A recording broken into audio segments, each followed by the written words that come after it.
விருதாச்சலத்தில் ஆடி கிருத்திகையை முன்னிட்டு முருகன் கோயில் பக்தர்கள் 100க்கும் மேற்பட்ட பக்தர்கள் பால்குடம் ஏந்தியும் காவடி எடுத்தும் செடல் குத்தியும் வழிபாடு நடத்தினர்.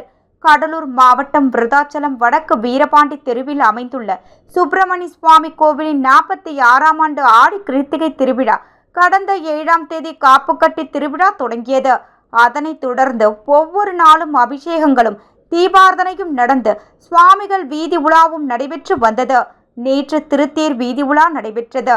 தேரில் விநாயகர் மற்றும் வள்ளி தெய்வாயினி உடனுரை முருகனுடன் அருள்பாலித்து பவனி வந்தார். 10ஆம் நாளான இன்று திருவிழாவின் முக்கிய நிகழ்வான செடல் திருவிழா நடைபெற்றது.